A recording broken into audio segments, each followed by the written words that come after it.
I want to first thank you, Secretary Galley, and my fellow commissioners.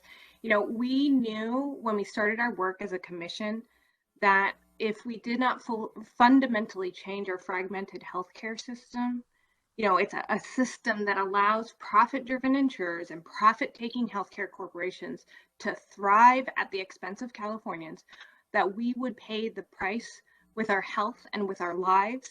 And our work as a commission needed to be done with clarity, conviction, and with the utmost urgency. I have proudly represented frontline nurses throughout this commission and the pandemic.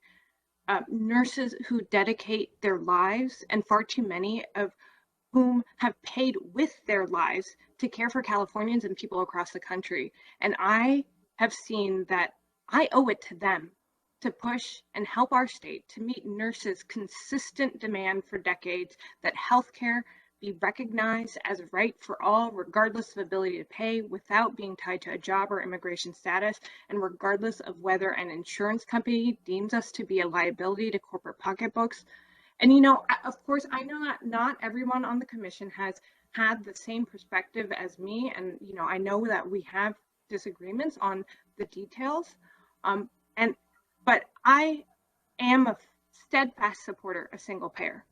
And I felt it has been my duty to ensure that we fulfill that part of our legislative charge to develop and present a clear plan for achieving single payer in California. In our final report, the analytic findings confirmed numerous previous studies on single payer systems, that it would save patients and government money, and that it can do so while providing comprehensive benefits to all. And the report's appendices on federal waivers and ERISA confirm that there are legally reasonable paths that we can take and test on unified financing and single payer.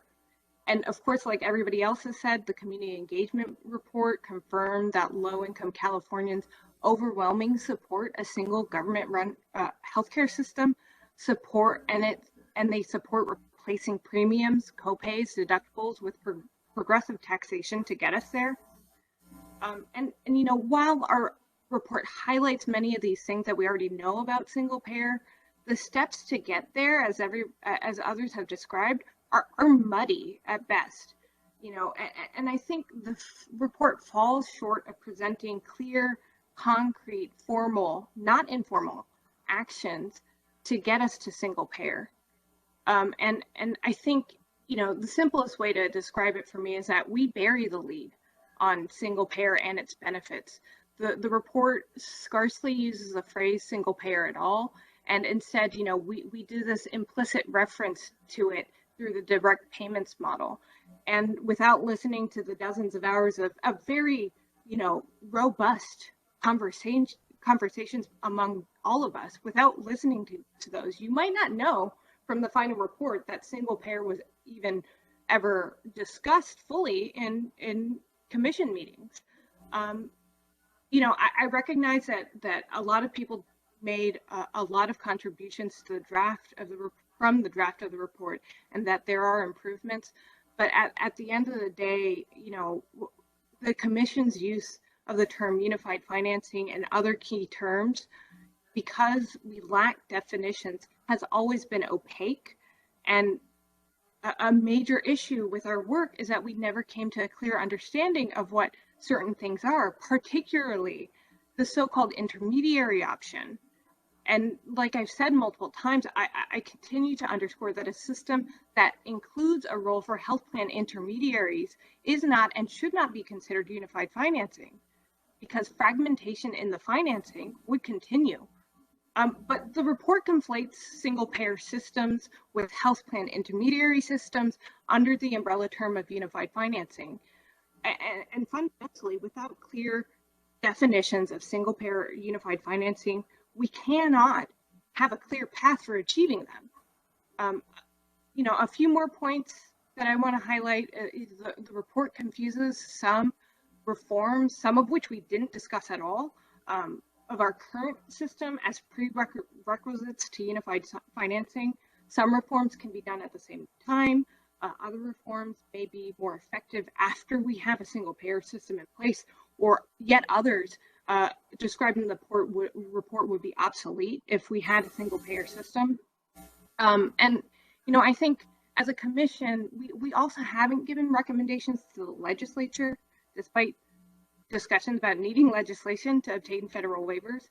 And of course, we did highlight the issue and importance of health equity, but we also didn't have clear plans for rectifying the ongoing problems with the lack of direct community engagement with low-income Californians, Californians of color, and other underserved communities in the process of redesigning our healthcare system.